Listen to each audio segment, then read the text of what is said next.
Assalamualaikum warahmatullahi wabarakatuh.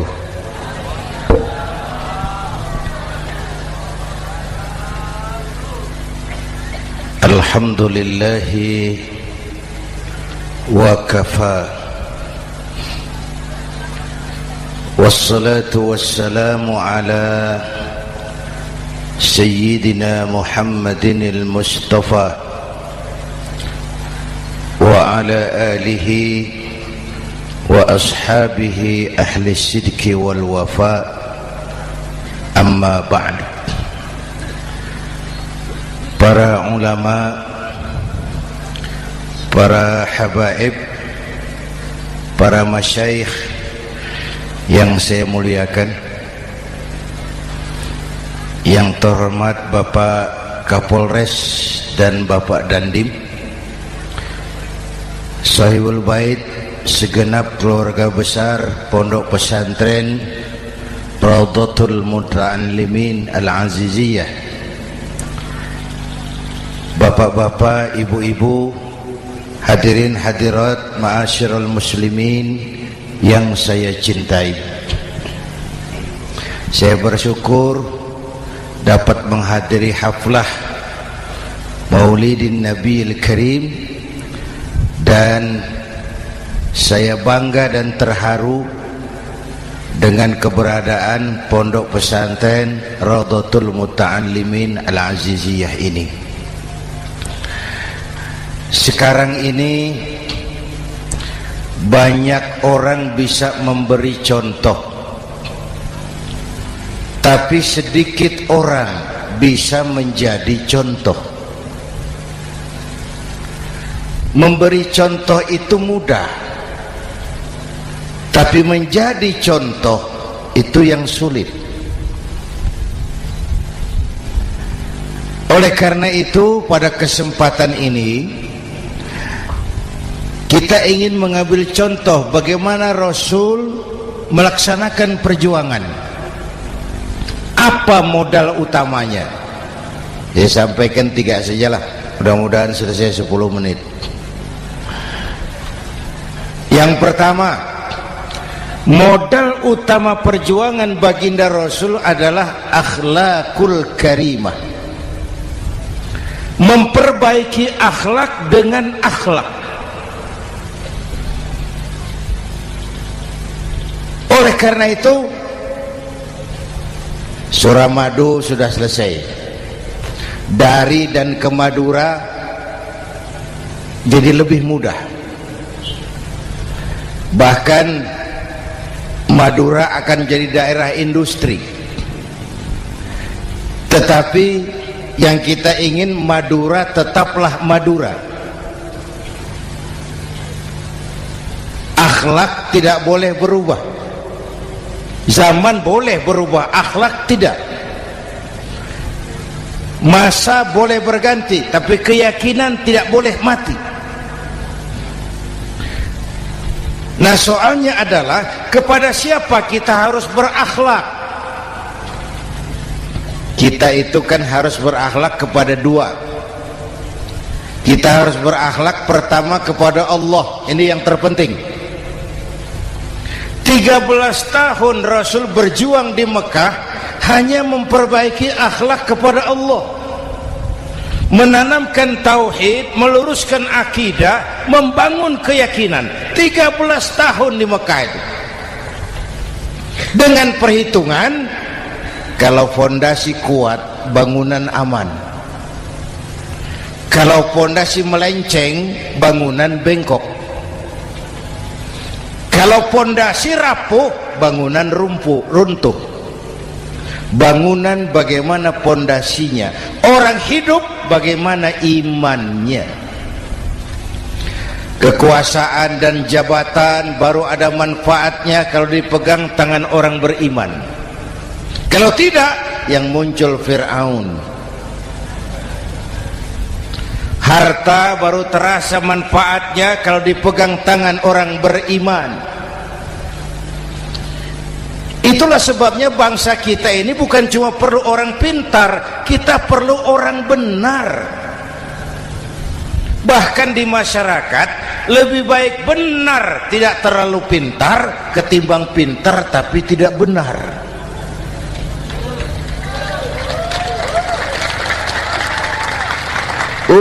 Kalau sudah pintar tidak benar, rusak rakyat itu Pak. Disuruh ngurus beras malah nimbun beras. Ya, disuruh ngurus laut jadi bajak laut. Disuruh ngurus hukum, bikin hukum seperti pisau, tajam ke bawah, tumpul ke atas. Kalau yang kecil salah, hukum cepat-cepat ditegakkan. Yang besar salah, diam pura-pura tidak mengerti. Itu yang melukai rasa keadilan.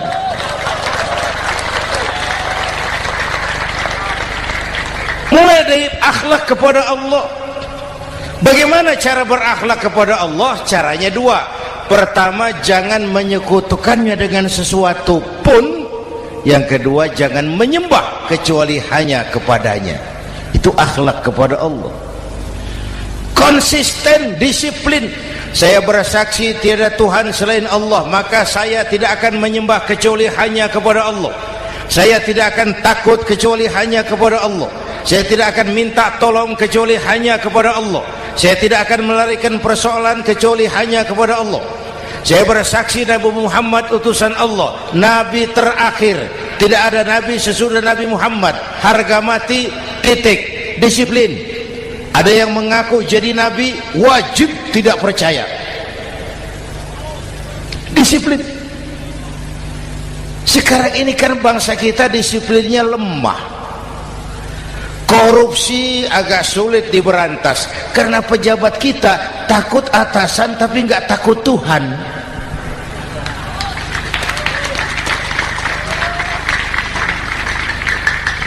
Itu sama dengan anak muda naik sepeda motor ngebut, lampu merah jalan terus, di stop sama polisi. Break. Iya Pak. Minggir. Siap. SIM ada Pak. SNK ada Pak. Tahu kau lampunya merah? Tahu Pak. Kenapa lewat terus? Saya nggak tahu, ada Bapak. Itu disiplin kita. Tenang benar jawabnya, kayak orang nggak salah itu.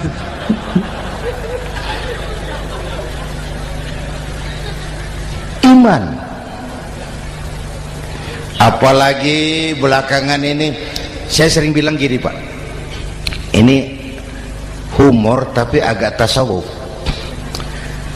Orang yang paling tenang hidupnya itu tukang parkir. Coba lihat tukang parkir, walaupun mobil banyak, mereknya bagus-bagus, tidak pernah sombong. Benar ini, tenang. Nanti mobil pergi satu demi satu, habis sama sekali, dia tidak sedih. Tenang. Mobil banyak tidak sombong, mobil habis tidak sedih. Apa rahasianya? Ternyata, nih tasawufnya di sini. Tukang parkir tidak merasa memiliki, tapi merasa dititipi. Wah, itu. Siapa saja yang merasa memiliki, bersiaplah kehilangan, dan itu menyakitkan.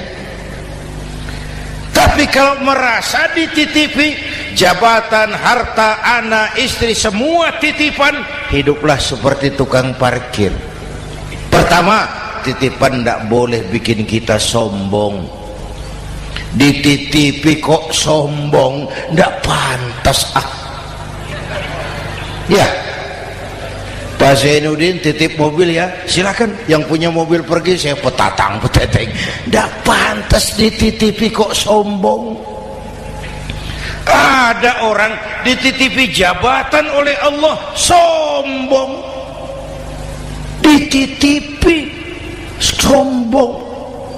Ada enggak pejabat sombong? Ada.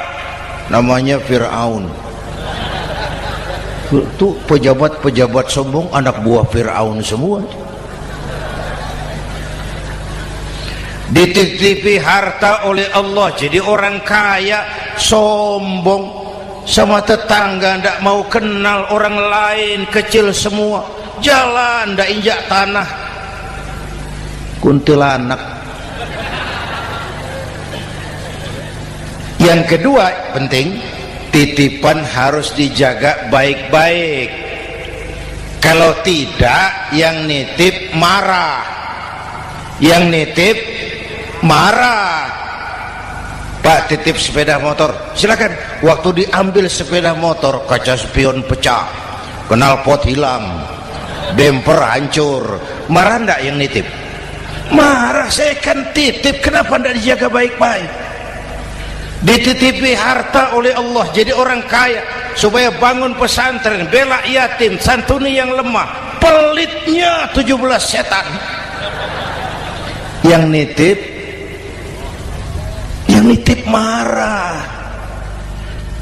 Dititipi jabatan oleh Allah isinya korupsi saja, yang nitip marah.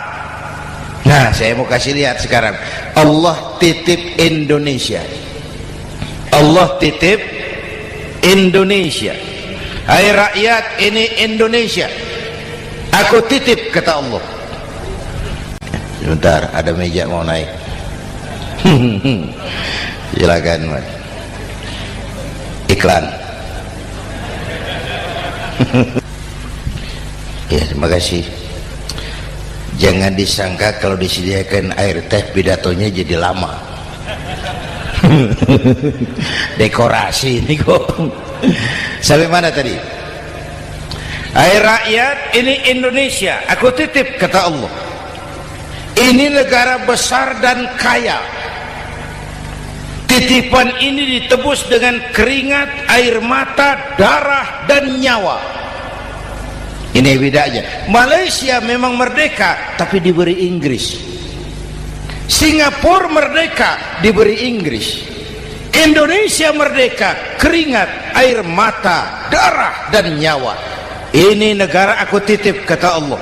Ini negara besar dan kaya. Buminya subur. Di atas perut buminya segala tanaman hidup. Di bawah perut buminya ada gas, minyak, batu bara. Lautnya kaya, hutannya kaya. Kekayaan negeri ini harus digunakan bagi sebesar-besar kemakmuran rakyat. Itu amanat konstitusi. Disalahgunakan, dikorupsi, yang nitip marah. Yang nitip marah. Kalau dia marah, dia suruh makhluknya yang lain negur. Siapa? Merapi, Bromo, anak Krakatau. Itu Merapi demo, Pak.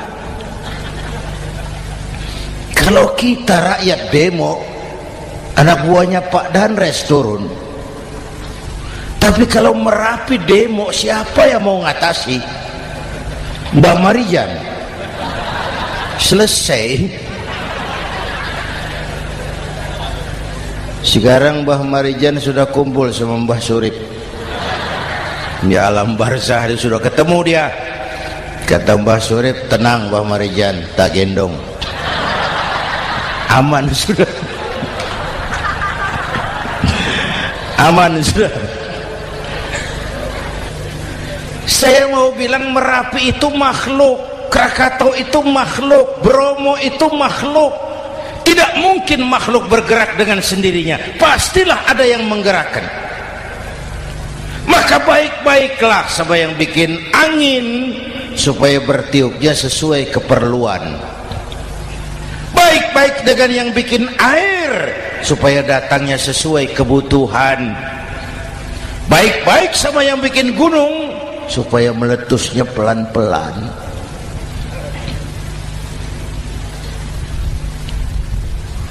Bapak Ibu hadirin yang saya hormati, menjaga titipan. Jangan menyembah kecuali hanya kepadanya. Jangan menyekutukannya dengan sesuatu pun. Ayo, saya ngobrol kita. Bapak Ibu hadirin yang hadir di sini ini, kita ini semua hamba Allah apa bukan? Hamba Allah. Kata siapa? Kata kita. Kalau kata kita namanya ngaku. Ngaku itu boleh dan murah. Apa diakui? Kita belum tahu. Ya, kan baru kata kita itu. Dan tidak otomatis kalau kita bilang, saya ini hambamu ya Allah, lalu Allah jawab, iya ya. Tidak, wong itu kan kata kita. Saya hamba Allah, kata saya. Berapa banyak orang perbuatannya, ucapannya berkata saya hamba Allah, perbuatannya menyatakan dia hamba setan, hamba nafsu, hamba dunia, budak jabatan. Tidak sesuai ucapan dengan perbuatan. Jadi hamba Allah itu nggak mudah, digojlok, diuji. Coba lihat, yang jelas diakui sebagai hamba itu baru satu yang kita peringati ini, baginda Nabi. Allah mengakui kapan? Waktu menceritakan Isra dan Mi'raj. Apa yang dipakai kalimat? Subhanallazi asra bi'abdih. Maha suci Allah yang telah menjalankan hambanya. Hambanya. Muhammad itu hambaku, aku jalankan dia. Allah mengakui. Kapan kalimat ini turun? Setelah Nabi digojlok, ditempa, digembleng, diuji, difitnah, dicaci maki, dilontari kotoran unta, sahabat-sahabatnya dibantai. Lolos, Muhammad betul-betul hambaku. Ayo Isra Muhammad. Subhanallazi asra bi'abdi, hambaku. Jadi kalau mau jadi hamba Allah ya diuji, digojlok, digembleng. Nah, mari kita lihat kehambaan baginda Nabi. Orang yang paling bersih hatinya Rasulullah. Orang yang paling baik akhlaknya Rasulullah.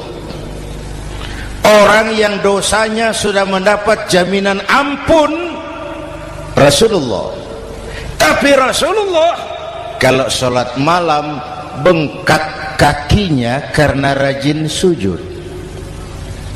Hati bersih, akhlak terbaik, dosa sudah diampuni. Tapi kalau sholat malam kakinya bengkak karena rajin sujud. Saya tahu di sini juga banyak yang kakinya bengkak. Cuma urusannya apa? Itu urusan masing-masing.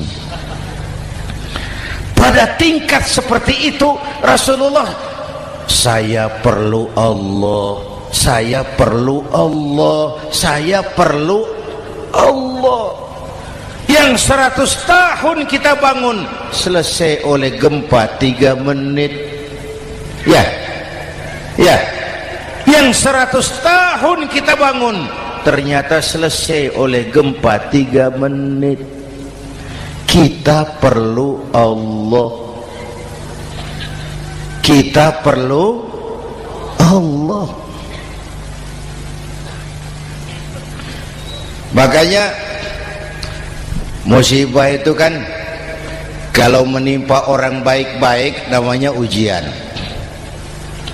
Kalau menimpa orang setengah baik itu paru-paru yang bikin malaikat bingung. Sholat rajin, maksiat tekun, baca Quran mau, fitnah orang hobi, ngaji nyolong jalan terus. Untung di sini nggak ada yang begitu. Di Jakarta banyak. Di sini insya Allah sama. Jakarta. Orang separuh-separuh seperti itu kalau dapat musibah itu namanya teguran, bukan ujian. Kenapa ditegur? Lalai. Nah, kalau orang jahat dapat musibah itu namanya persekot. Uang muka tanda jadi. Kontannya nanti di akhirat. Kalau diuji bukan saja harus sabar, tapi harus lulus. Kalau ditegur, introspeksi, perbaiki yang kurang, kurangi yang memang berlebihan. Bertali-tali, bersambung-sambung musibah ini, dan musibah kalau datang tidak pernah memilih, tidak pernah memilih. Bapak Ibu hadirin yang saya muliakan, jadi mari yang pertama jaga akhlak kita kepada Allah. Jangan menyekutukannya dengan sesuatu pun, jangan menyembah kecuali hanya kepadanya. Sekarang kan musim entertain, orang pandai membangun pencitraan, orang pinter bikin bungkusan. Sekarang ini kiai sama dukun tipis bedanya. Bener Pak, pemburu hantu pakai sorban, pakai gamis, nanti kiai pakai helm.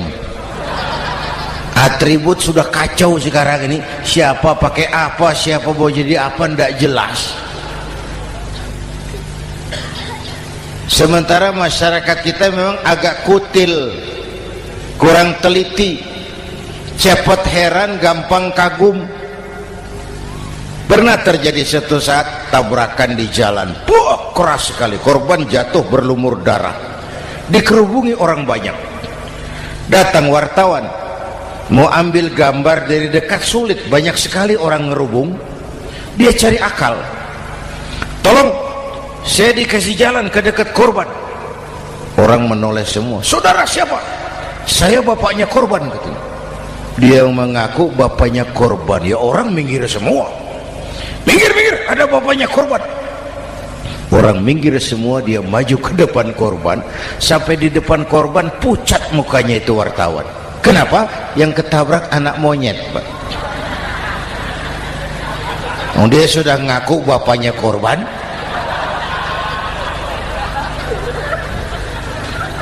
Ini cerita pendek tapi pesannya dalam. Kalau belum kenal benar jangan cepat-cepat ngakui. Ya, rakyat harus cerdas sekarang ini. Emas pasti kuning, benar itu?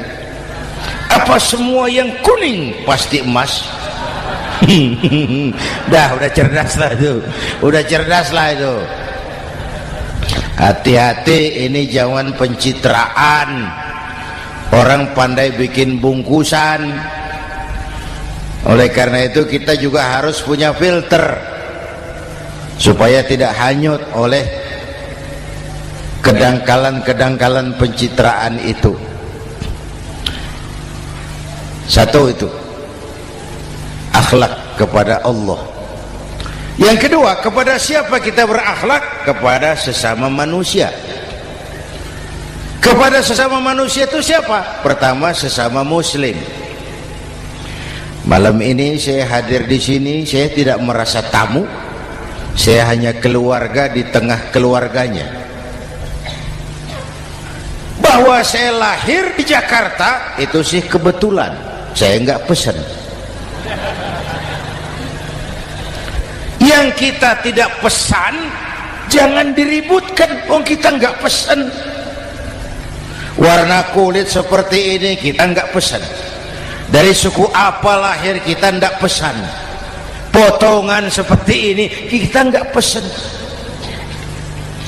Islam membebaskan manusia dari ras diskriminasi. Pada waktu yang bersamaan Islam mengangkat harkat, derajat, martabat kaum wanita. Ini kasihan dari tadi nggak diajak ngomong nih. Pada waktu yang bersamaan Islam mengangkat harkat, derajat, martabat kaum wanita. Ibu-ibu mestinya lebih terima kasih sama Rasulullah. Sebelum Rasulullah datang, nasib perempuan menyedihkan, dilecehkan, harganya murah. Sebelum Rasulullah datang, murah. Sebelum Rasulullah datang, murah. Coba lihat wanita sebelum Islam, sedih, dilahirkan hanya untuk melahirkan, alat pemuas nafsu, Kalaupun berperan, peranannya cuma segitiga, dapur sumur kasur, kasur sumur dapur, putar-putar di situ saja. Nggak usah di Arab, dunia, di Jawa. Raja-raja Jawa sebelum kenal Islam seenaknya ngumpuli perempuan kan, selirnya yang 30, 50. Sultan-sultan di Turki piara harem ratusan orang perempuan. Kaisar terakhir dinasti Ming Cina bangun istana 1000 kamar, istrinya 1000. Innalillahi wa inna. Itu saya coba pikir, raja kalau istrinya 1000, kapan pakai kolor itu raja?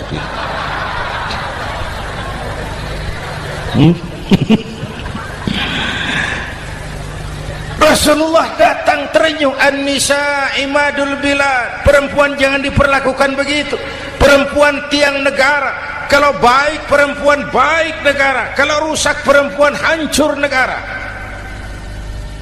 Waktu ditanya, ya Rasul, siapa yang paling harus saya taati di dunia? Ibumu. Setelah itu siapa lagi? Ibumu.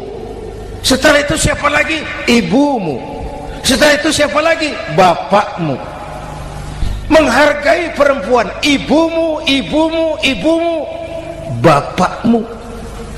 Ibu 3 kali disebut, bapak 1 kali, ibu 3 kali, bapak 1 kali, ibu 3, bapak 1, 1 bapak. Gimana sih ngitungnya jadi kerok begini? Salah ngitungnya, salah.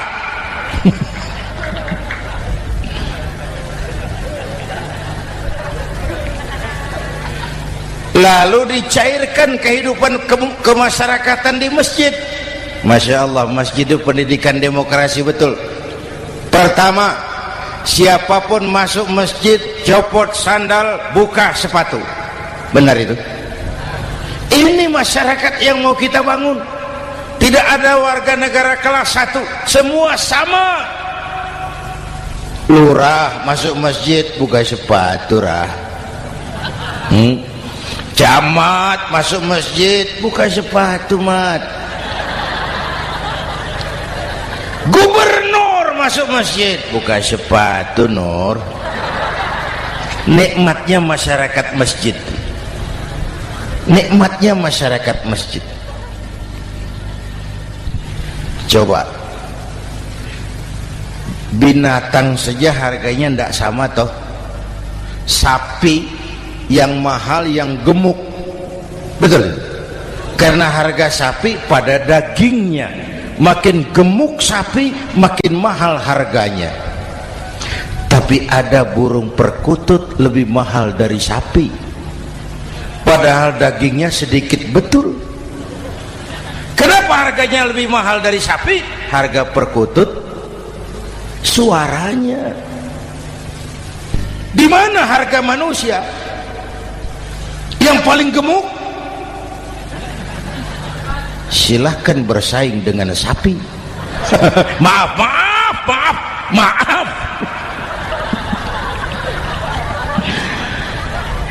Inna akramakum indallah atqakum.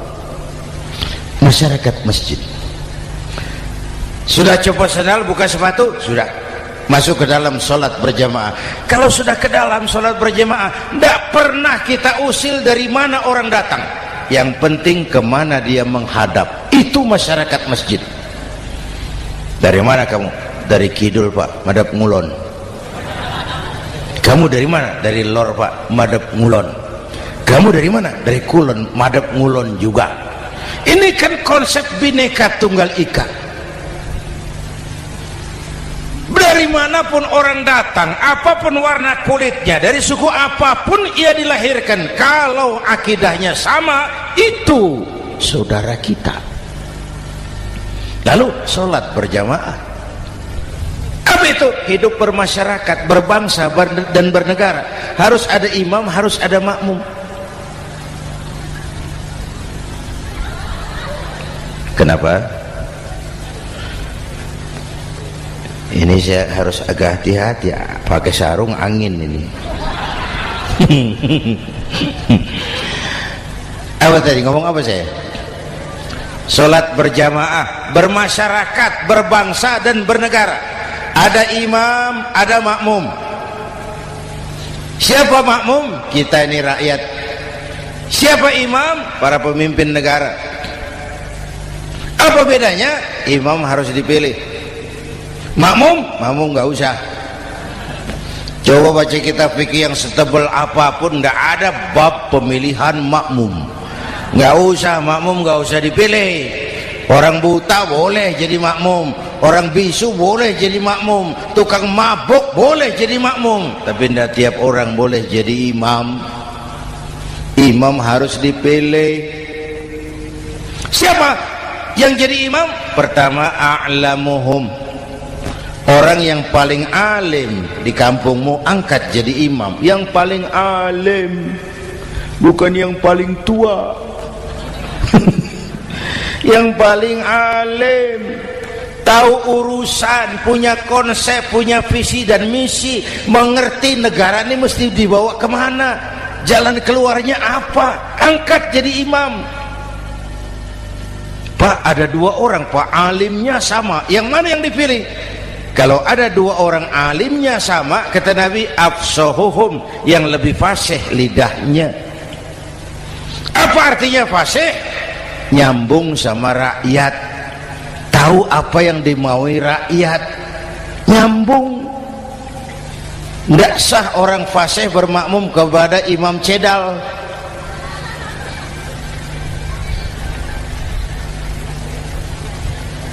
Kenapa Bu? Nyambung.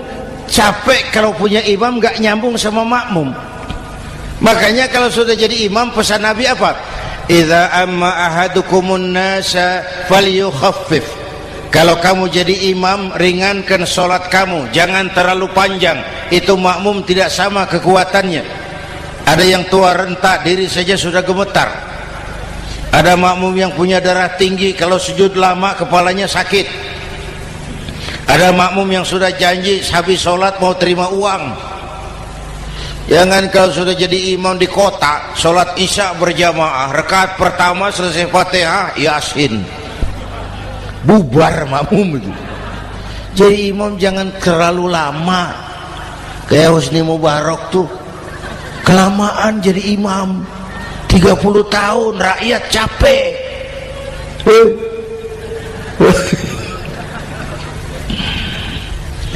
Bapak Ibu hadirin yang saya hormati, nah masyarakat Islam ini loyal, taat, setia. Kapan? Kalau imamnya benar. Imam takbir, makmum takbir, imam ruku', makmum ruku', imam i'tidal, makmum i'tidal, imam sujud, makmum sujud. Tapi masyarakat Islam tidak buta. Imam keliru, makmum wajib menegur. Ya, bagaimana negurnya? Mestinya ruku', imam sujud. Wah, keliru ini. Subhanallah, kan gitu. Itu aturan main. Tidak boleh imam keliru, makmum emosi, main pegang, mam, hoi salah, hoi, kacau sholat.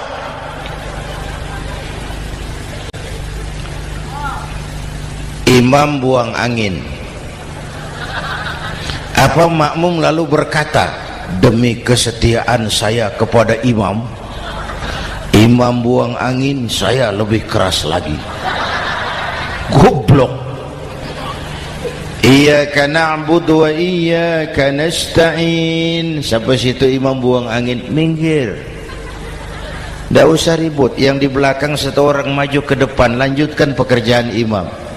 Yang penting imam tahu diri, buang angin, minggir. Ini negara rusak karena imam sudah buang angin. Tenang aja, kayak orang nggak salah gitu loh.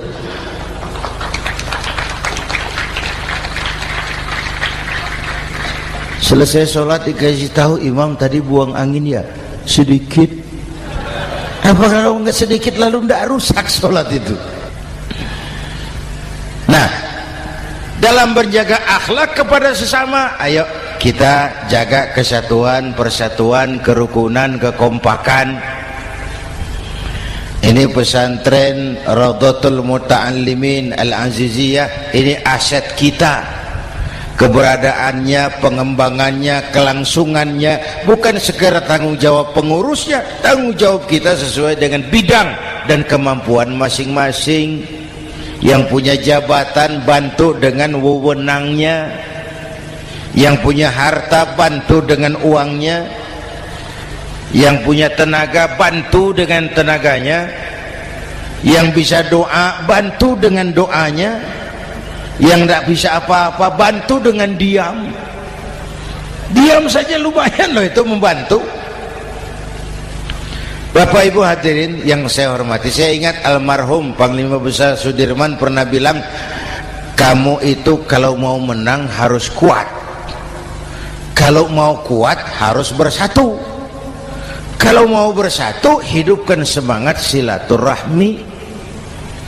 Mau menang harus kuat, mau kuat harus bersatu, mau bersatu hidupkan silaturahmi. Bapak Ibu hadirin, rukun antar umat seagama. Beda pendapat boleh, marah jangan. Kalau di Jakarta kan sekarang lagi musim apa itu wahabi yang bid'ah, sedikit bid'ah itu. Saya sih bilang yang suka tahlil bagus, terusin. Yang nggak suka tahlil nggak apa-apa, tapi jangan mencaci maki yang suka tahlil. Orang yang mabuk masih banyak kok yang tahlil dicaci maki. Kita nih seperti orang kurang kerjaan. Waktu guru saya Hadratul Mukarram Ki Haji Dr. Idham Khalid wafat, saya ajak orang baca Fatihah. Selesai, saya lagi duduk di belakang, seorang pengusaha nemui saya, Kiai, kenapa? Saya coba ingin kepastian. Apa?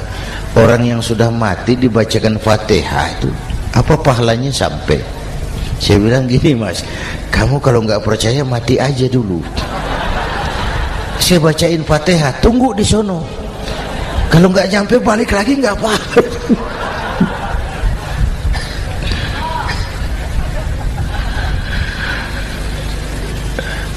Depan rumah saya itu ada masjid, Pak, pakai beduk seperti itu. Ada teman saya Kiai pakai beduk masjidnya. Iya pakai. Kan Rasulullah enggak pakai. Enggak memang. Bid'ah tuh. Loh, siapa bilang? Beduk itu bukan agama, itu budaya, tanda masuk waktu. Bukan manggil orang sholat. Manggil orang sholat pakai azan. Tanda masuk waktu, itu hebatnya Wali Songo, pakai beduk. Kalau nggak mau pakai beduk boleh, teriak-teriak juga boleh. Pogreb, boleh. Tapi Wali Songo kan bijaksana, pakai beduk saja, sekali pukul satu desa dengar.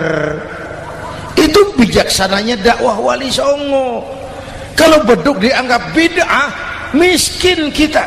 Itu budaya. Seperti sepeda motor, itu budaya. Kalau nggak mau pakai beduk boleh, teriak-teriak juga boleh. Pogreb, boleh.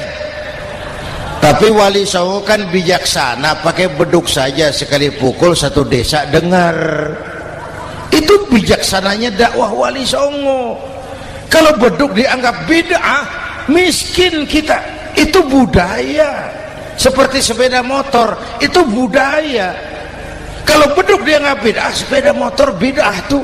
Rasulullah nggak pakai, jual, beliin unta.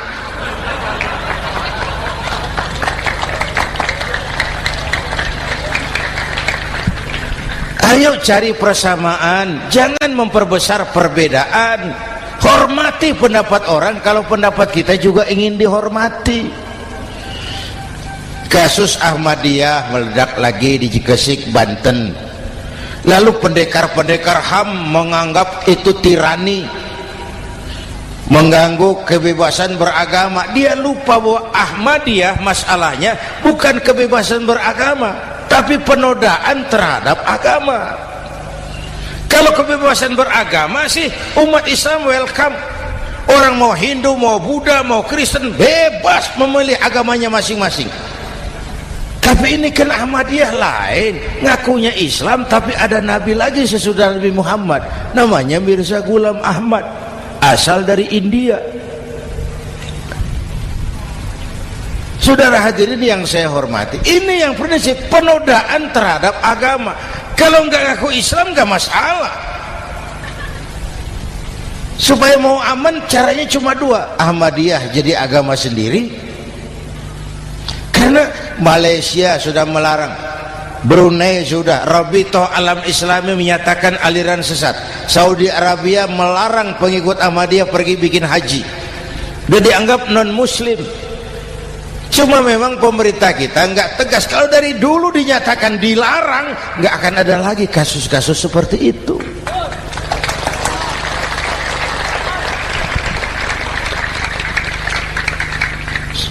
Nah, selain itu kita umat juga harus disiplin. Coba sudah berapa banyak nabi bermunculan di Indonesia. Dan Indonesia ini saya heran, Indonesia ini pasar bagus, Pak. Kalau ada nabi, ada aja pengikutnya, saya heran tuh. Indonesia ini pasar bagus. Ada Ahmad Musaddiq Al-Qiyadah, jadi nabi. Konsultan bulu tangkis jadi nabi. Dapat wahyunya di Bogor. Ditangkap polisi 4 tahun. Muncul lagi di Bandung, namanya Sayuti, tukang cukur, ngaku dapat wahyu jadi nabi, ditangkap polisi lagi 2 tahun.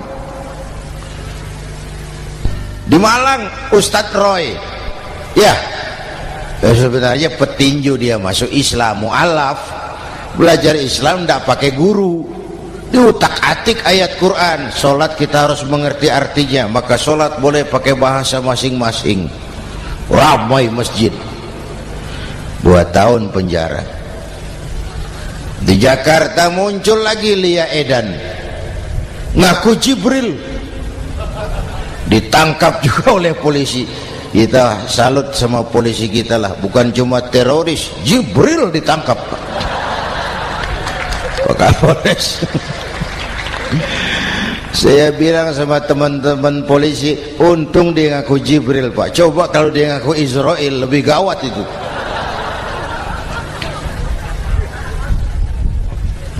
Yang parah, antara Cirebon Losari, dia perbatasan Jawa Tengah Jawa Barat, pernah muncul agama baru namanya agama Jasun, agama Jawa Sunda, agama Jasun Jawa Sunda.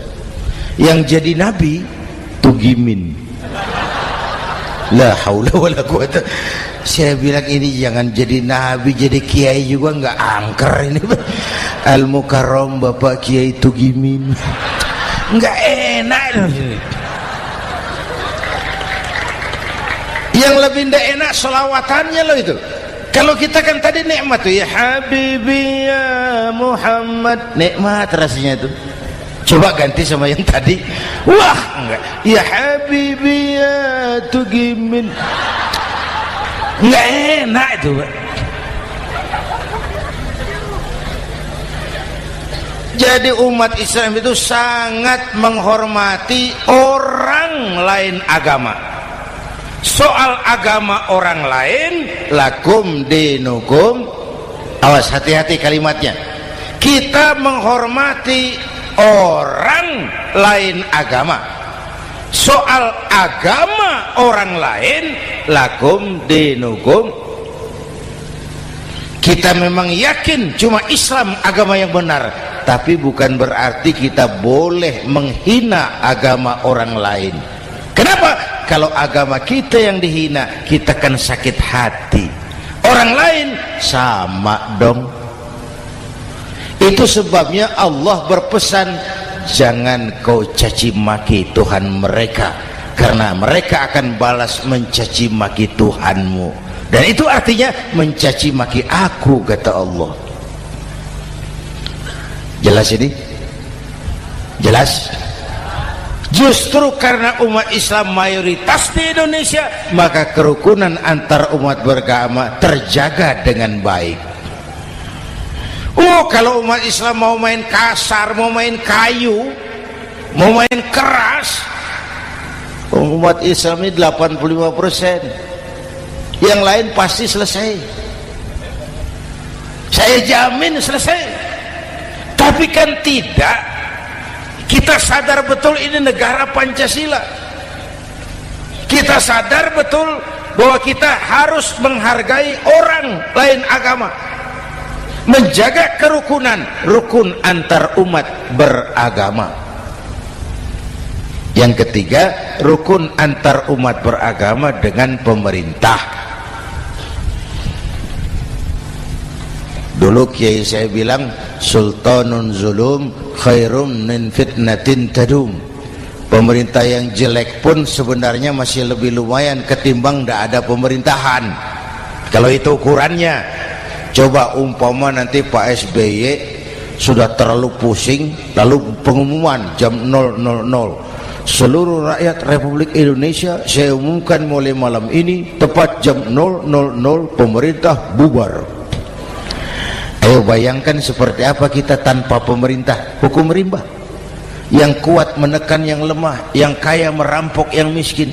Rumah saudara dirampok, lapor ke polisi, kata Kapolres, maaf polisi baru bubar. Hak asasi diinjak-injak, lapor ke pengadilan, pengadilan bubar. Masih ada pemerintah saja yang kuat suka menekan yang lemah, apalagi kalau tidak ada pemerintah. Karena itu ulama dan umara dua pilar utama. Kalau kuat keduanya, kuatlah masyarakat. Kalau rapuh keduanya, maka rapuhlah juga masyarakat. Bapak Ibu hadirin yang saya hormati, ini yang kedua, kita harus berakhlak kepada sesama. Yang ketiga, kepada siapa kita harus berakhlak? Kenapa? Iya, saya cuma lihat jam. Yang ketiga, kepada siapa kita harus berakhlak? Kita ini harus berakhlak kepada makhluk Allah yang lain di luar manusia. Kepada air kita harus berakhlak loh Pak. Saya dulu remaja ngaji fikih, kiai ngajar makruh buang air kecil di tanah yang berlubang. Saya protes, kenapa makruh kiai? Pertama, untuk kesehatan. Siapa tahu di lubang yang kau kencingi ada gas beracun. Kalau tidak kiai, kalau tidak maka artinya kau harus melindungi binatang yang ada di dalam lubang. Siapa tahu di lubang yang kamu kencingi ada semut sedang rapat membahas masalah Mesir. Apa dosanya lalu mati dikencingi? Ini namanya rahmatan li semut. Bapak Ibu hadirin yang saya hormati, ada hadis sederhana, fa iza zabahtum fa ahsinu zibhata. Kalau kamu menyembelih hewan, sembelihlah dengan cara yang terbaik. Jangan nyembelih ayam pakai pisau tumpul, itu namanya tidak berperi kebinatangan. Kepada ayam kita berakhlak, kepada pohon kita berakhlak, kepada air kita berakhlak. Kenapa sekarang alam tidak seramah dulu? Karena kita juga tidak ramah kepada alam. Kenapa sering terjadi banjir? Karena tempat air kita kurangi. Dia bingung mau kemana. Air nggak punya tempat. Akhirnya masuk ke rumah kita juga. Masuk dalam zoharul fasadu bil barri wal bahri bima kasabat aydin nas. Karena kita tidak berakhlak kepada lingkungan. Bapak Ibu hadirin yang saya hormati, jadi itu yang pertama, modal utama perjuangannya akhlakul karimah. Mau sukses, utamakan akhlak. Industrialisasi boleh terjadi di Madura, jalan berhotmik licin, oke, listrik masuk desa, alhamdulillah, tapi akhlak jangan berubah, akidah jangan goyah.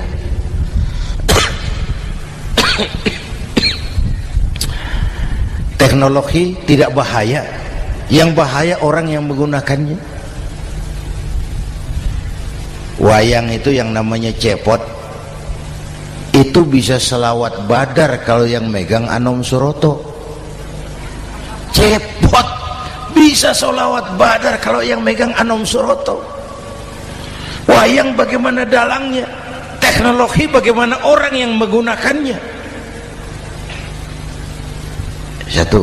Yang kedua, yang kita contoh dari baginda Rasul, beliau itu sejak kecil tidak dimanjakan, Pak. Lahir ke dunia tidak sempat melihat wajah bapak. Umur 6 tahun ditinggal ibu. Umur 9 tahun ngembala kambing, berniaga ke Syam. Syam itu Syria sekarang. Umur 9 tahun bisnis lintas negara dari Saudi ke Syria. Remaja tidak dimanjakan, kerja keras, peras keringat, banting tulang, tidak ada pekerjaan halal yang hina. Lahir pribadi yang tegar, mental yang tahan banting, manusia yang tidak cengeng karena sejak kecil ditempa oleh kesulitan. Jadi gini, orang itu kalau biasa susah, ketemu susah, tidak kaget, Pak. Mentalnya kuat.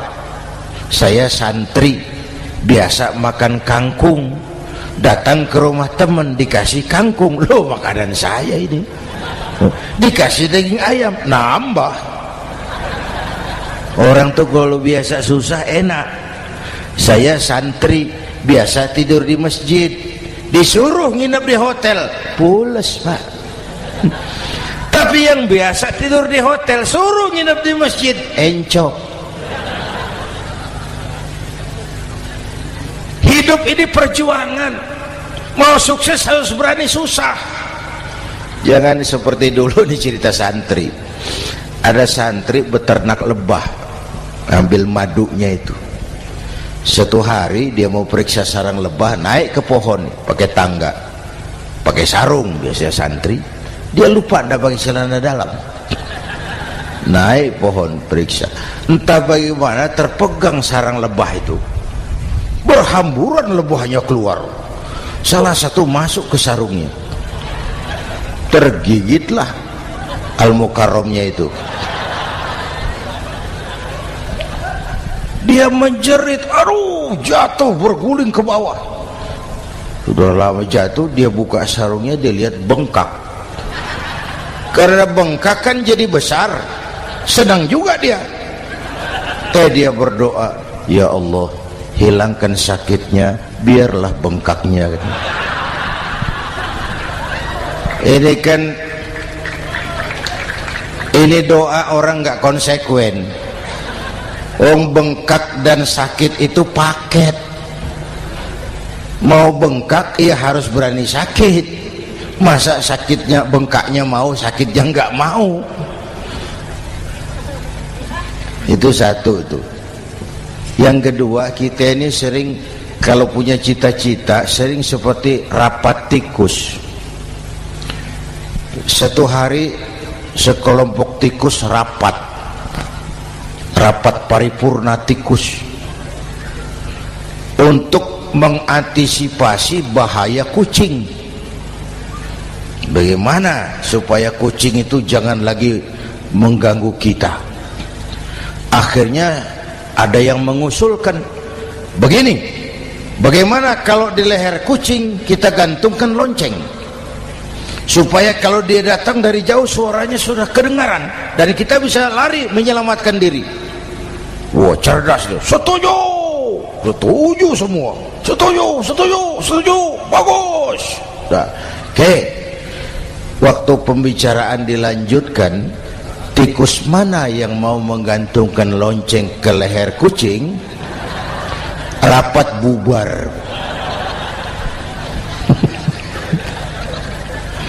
Setuju, akur. Iya. Waktu kerja selesai. Bapak Ibu hadirin yang saya hormati, terutama anak-anak saya, para santri, remaja, pemuda. Hidup ini persaingan. Bapakmu tamat SD nak, kau sarjana.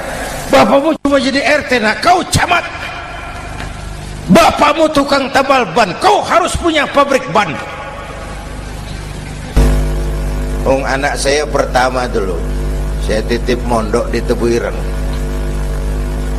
Tahun pertama pulang saya kontrol, sini kau, apa hasilmu setahun di pesantren?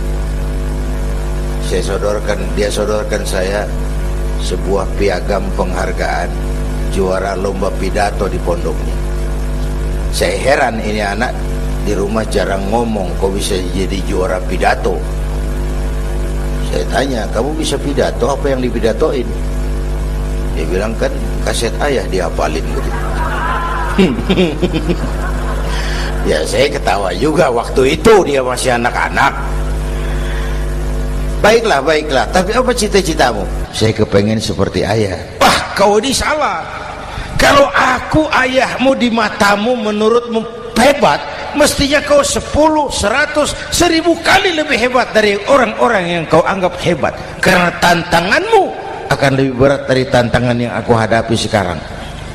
Kalau kau sama dengan aku, kau ditinggalkan zaman karena kau tidak mampu menjawab tantangan zamanmu. Bapak Ibu hadirin yang saya hormati, persaingan tajam, tantangan makin berat. Oleh karena itu diperlukan semangat yang dicontohkan Nabi. Kerja keras, peras keringat, banting tulang, tidak ada pekerjaan halal yang hina. Sejak kecil ditempa oleh kesulitan. Asal jangan seperti saya tadi ngobrol sama teman-teman, sekarang ini di negara kita banyak politisi miskin negarawan. Pejabat-pejabat kadang-kadang kalau ngelihat rakyat tuh komentarnya nggak berpihak kepada rakyat. Saya ingat waktu Mentawai dihantam gempa, Nias hancur, infrastruktur hancur, rumah rakyat luluh lantak. Ketua DPR Pak Marzuki Ali bilang, bagaimana itu rakyat? Ya itu resikonya punya rumah di pinggir laut. Waduh, ini bukan komentar pemimpin, rakyat lagi susah kok dibilang kayak gitu. Saya prihatin dengan ucapan kayak gitu. Waktu cabai 100.000, di sini berapa sekarang? Sama ya. Waktu cabai mahal, ada pejabat bilang, rakyat suruh nanam cabai aja di halaman rumahnya. Ini kan gak solutif dan gak cerdas. Cabai naik, rakyat suruh nanam cabai. Nanti beras naik, rakyat suruh nanam padi. Yang saya khawatir kalau telur mahal, apa rakyat suruh bertelur gitu? Ini kan gak cerdas dan gak solutif. Bapak Ibu hadirin yang saya hormati, apalagi tadi sudah saya bilang di awal, kita ini bangsa yang ditempa oleh kesulitan. Mau merdeka saja dengan keringat, air mata, darah dan nyawa. Kita tidak boleh cengeng menghadapi kesulitan ini. Tegar, tahan uji, tahan banting, dan seterusnya. Itu hal yang kedua. Yang ketiga, terakhir, Rasulullah itu sosok yang ibadahnya luar biasa. Tadi sudah saya jelaskan sebagian. Ibadahnya luar biasa. Ayo kita bantu keamanan negeri kita ini. Dengan apa? Istighfar. Wa ma kana Allahu mu'adzibahum wa hum yastaghfirun. Allah tidak akan turunkan bencana selagi di tengah mereka masih banyak orang-orang yang istighfar. Rasulullah yang dosanya sudah diampuni sehari 100 kali istighfar. Ayo kita ngobrol ini. Pak, saya ini Zainuddin ini, kalau mengharap masuk surga dengan amal yang saya kerjakan sendiri, rasa-rasanya tipis harapan. Bener. Sholat saya berapa banyak saya tahu, sedekah saya berapa duit saya tahu, dosa saya berapa banyak saya tahu. Lalu saya baca sejarah, Nabi Adam dosanya 1, makan buah khuldi, dikeluarkan dari surga. Nabi Adam dosanya 1, dikeluarin. Kita dosanya banyak, kepengen masuk. Ini enggak nyambung ini. Nabi Adam Nabi Adam dosanya satu, dikeluarin dari surga. Kita dosanya banyak, kepengen masuk, nggak nyambung. Apa yang bikin saya besar hati? Apa yang bikin saya optimis? Ada dua, Pak. Pertama yang disebut rahmat Allah, yang kedua disebut syafaat Rasulullah. Dua itu, Pak. Oh, kalau kita ini insya Allah nanti sampai ke surga, amin, amin. Kalau kita ini sampai ke surga, Pak, saya jamin itu bukan karena amal kita, itu karena rahmatnya Allah. Ndaklah seberapa banyak sih amalan kita mau menggapai surga. Kalau bukan karena rahmatnya Allah, sulit sampai ke sana. Hei manusia, dosamu besar, tapi lihat rahmatku lebih besar. Hei manusia, salahmu banyak, tapi ampunanku lebih banyak. Kau nangis di hadapanku, aku senyum melihatmu. Kau berjalan menujuku, aku berlari menyambutmu. Istighfarnya sehari 100. Lalu ada hadis qudsi, inni la ahammu bi'adzabi ibadi. Kadang-kadang aku pengen turunkan azab bencana kepada manusia, tapi ketika aku melihat 3 perkara, murkaku surut, bencana aku tarik kembali. Coba perhatikan hadis kursi ini. Allah mau marah hendak jadi, bencana ditarik, musibah diangkat. Kenapa? Ada yang meredam murka Allah. Allah enggak jadi marah. Siapa? Pertama, suyukhan rukka. Aku lihat orang-orang tua tengah malam sujud sambil berlinang air mata, nangis di hadapan Allah. Itu kita hutang jasa loh, Pak, sama orang-orang yang tengah malam sujud nangis di hadapan Allah. Lihat yang begitu Allah tidak jadi marah.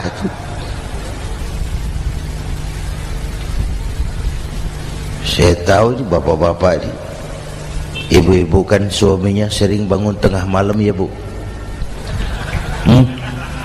Kencing. Bikin bingung malaikat. Sudah mau ditulis tahajud, kencing doang. Kata malaikat, sialan, hampir salah tulis.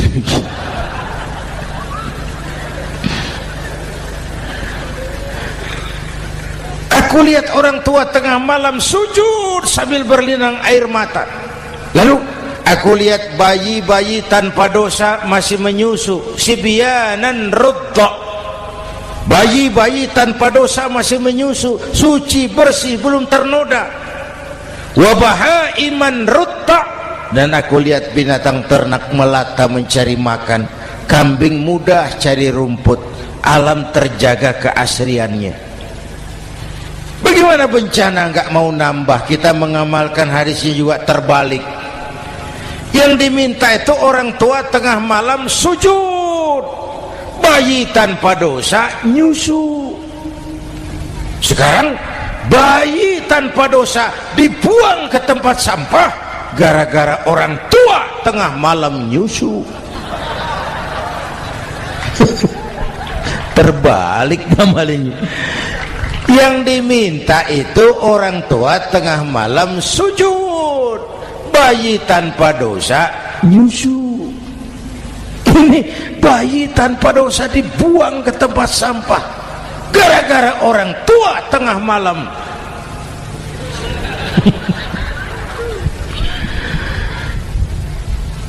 Bapak Ibu hadirin yang saya hormati, rahmat Allah kita perlu.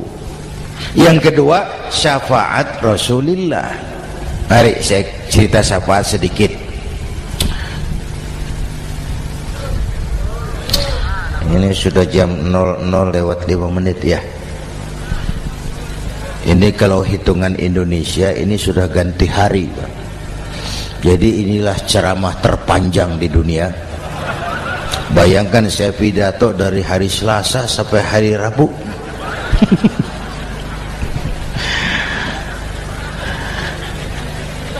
Syafaat. Agak saya singkat ceritanya. Nanti itu Pak, setelah alam ini hancur sehancur-hancurnya, bumi gempa, gunung meletus, air laut tumpah ke darat, halilintar menyambar, planet-planet bertabrakan, semua yang hidup mati bareng tanpa persiapan, termasuk malaikat mati.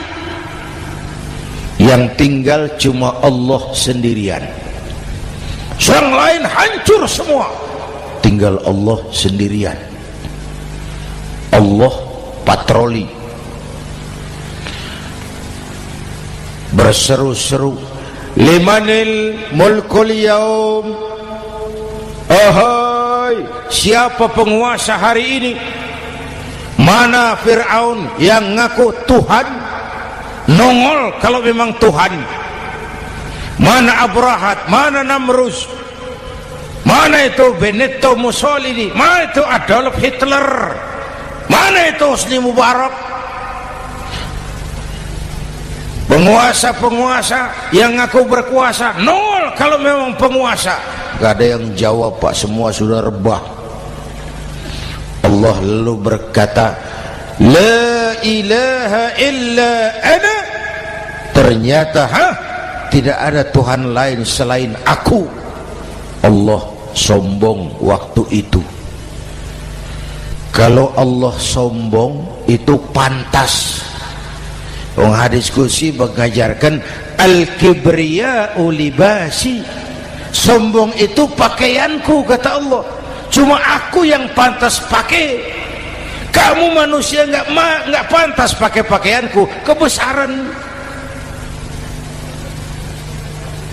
Pakaian Allah mau dipakai, sombong itu pakaian Allah, cuma Allah yang pantas pakai.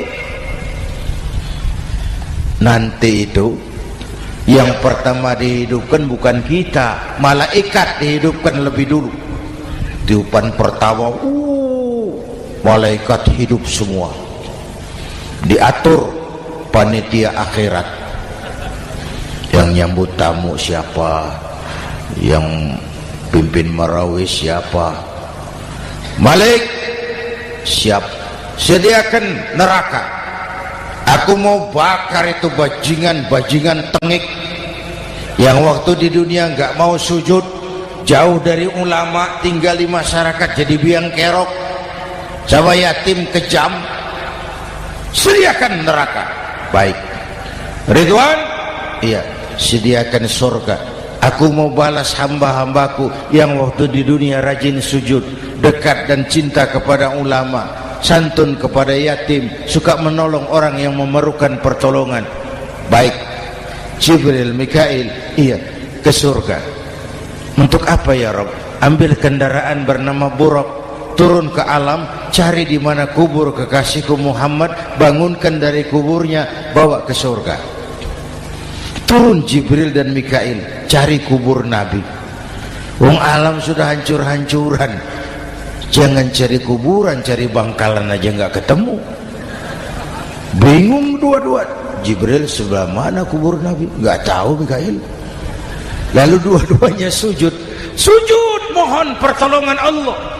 Dengan izin Allah terbuka kubur Nabi. Allahumma sholli alaihi wa ala alihi.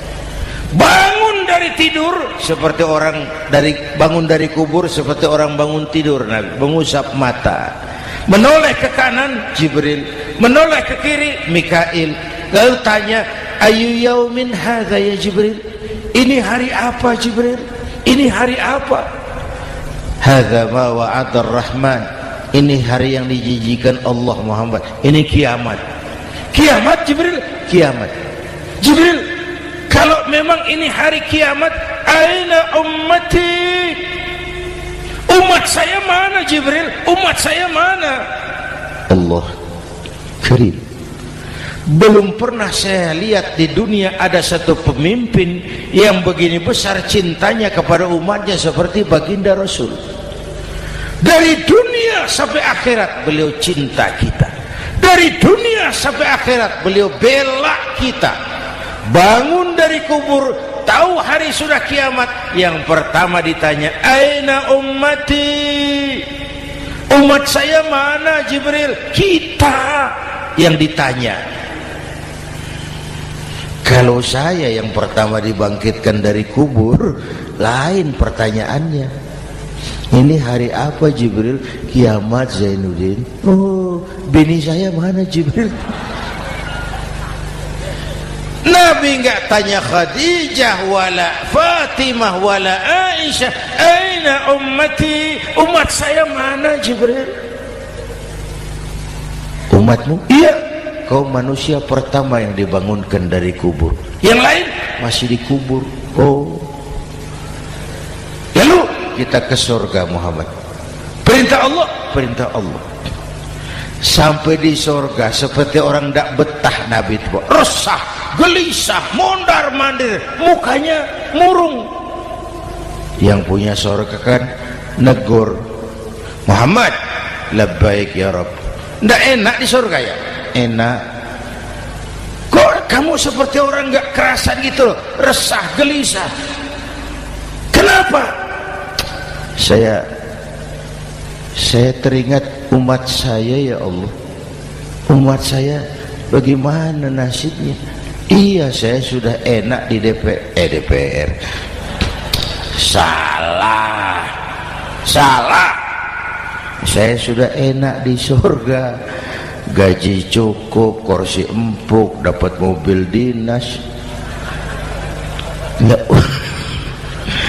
Umat saya yang waktu kampanye kepanasan itu gimana nasibnya tuh?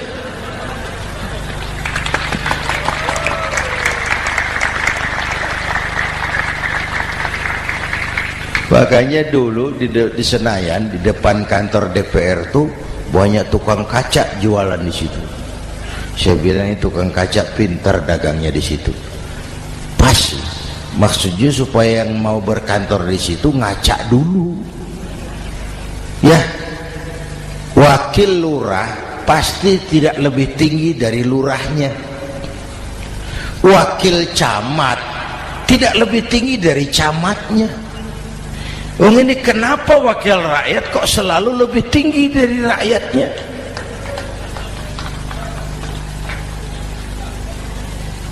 Kan yang memberikan mandat kita rakyat. Kemerdekaan bertujuan mengantarkan rakyat ke gerbang kesejahteraan. Lalu rakyat mempercayai tugas itu kepada pemerintah dan wakilnya di DPR. Saya percayakan kamu mengantarkan rakyat ke gerbang kesejahteraan. Itu amanat Undang-Undang Dasar. Biasanya yang diantarkan sampainya lebih dulu biasanya. Yang diantar sampai lebih dulu, yang mengantar nyusul, namanya ngantar belakangan. Ini lebih cepat wakil rakyatnya makmur daripada rakyatnya. Yang mau ngantar makmurnya lebih dulu dari yang mau diantar. Yang diantar kelelerahan di jalanan, yang mengantar udah sampai. Jadi bagaimana Muhammad? Saya minta izin mau keluar, tengok saya punya umat. Oke, saya potong ceritanya. Saat manusia dibangkitkan dari kuburnya masing-masing, Masya Allah, Masya Allah, saya nggak sanggup bayangkan jumlah manusia yang hidup di muka bumi sekarang kan 6 miliar. Cina berdua, India 2,5 miliar. Cina 1,5 miliar, India 1 miliar rakyatnya. Berdua sudah 2,5 miliar. Itu kalau kencing bareng banjir besar. Bayangkan manusia dari awal sampai akhir berapa puluh miliar kumpul di padang mahsyar. Subhanallah. Sibuk, panik, bingung mau disidang di hadapan Allah. Sebagian kumpul di pojokan berunding, kita mau disidangi.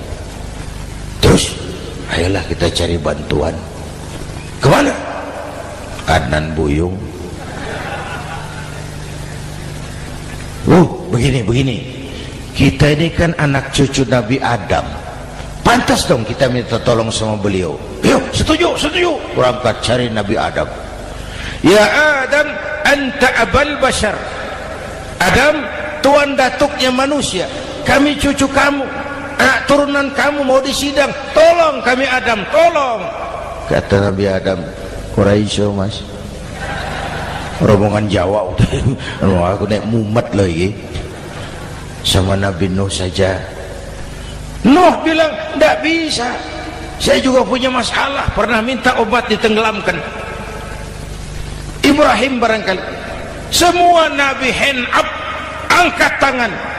Dikala itu yauma la yanfa'u malun wala banun, di mana harta tidak ada lagi artinya, anak-anak tak jadi beban, tiap orang sibuk dengan urusannya sendiri-sendiri. Saat itu ada satu pemimpin, Allahumma salli alaihi wa ala alihi, diizinkan Allah. Dikala semua nabi yang lain angkat tangan hand up, beliau malah ummati ana laha, ta'ali ummati, ta'ali ummati, umatku sini, umatku sini. Beliau memanggil-manggil umatnya. Yang bagaimana yang dipanggil? Ada hadis, inna ummati ya'tuna yaumal qiyamah ghurran muhajjalin min atharil wudu. Umatku besok di akhirat datang menghadap Allah dengan muka bersinar-sinar karena sering wudu. Sering wudu kan sering sujud, masa cuma wudu tapi enggak sujud? Itu nanti ndak usah mengaku Rasul yang panggil, sini umatku. Tapi kalau muka enggak pernah wudu, enggak pernah sujud, merangkak di depan Nabi, saya umatmu ya Rasul. Kata Nabi, umat saya enggak ada yang kumbal gini. Dikala itu beliau berkenan memberikan syafaat. Syafaat itu saudara-saudara, saya pakai sarung, sobek sedikit, syafaat itu nambeli itu loh. Salat saya kurang sedikit, sedekah saya campur riak sedikit, puasa saya tidak ikhlas sedikit, ditutup dengan syafaat. Saya mau dagang, perlu modal 20 juta, saya punya uang 15 juta, yang 5 juta syafaat. Jadi harus ada modal. Kalau sholat tidak pernah, sedekah tidak pernah, lalu syafaatnya dari mana? Yang dapat tambelan itu yang punya sarung bolong, punya sarung sobek, ditambal dengan syafaat. Lah kalau tidak ada sarung, apa yang mau ditambal? Ya. Nah, mudah-mudahan kita semua mendapat rahmat Allah dan mendapat syafaatnya Rasulullah Shallallahu Alaihi Wasallam. Bapak Ibu hadirin, sudah 7:30 lewat 4 jam. Saya pun kangen, tapi hari sudah larut. Insya Allah lain kesempatan kita jumpa lagi. Terima kasih kepada Al-Mukarramun, para ulama, para habaib, pengasuh pesantren Raudhatul Muta'allimin Al-Aziziyah, dan semua yang hadir. Mudah-mudahan yang saya sampaikan ada manfaatnya. Usikum wa iyaya bitaqwallah. Aqulu qawli hadza fa astaghfirullahal azim li wa lakum. Wassalamu alaikum warahmatullahi wabarakatuh.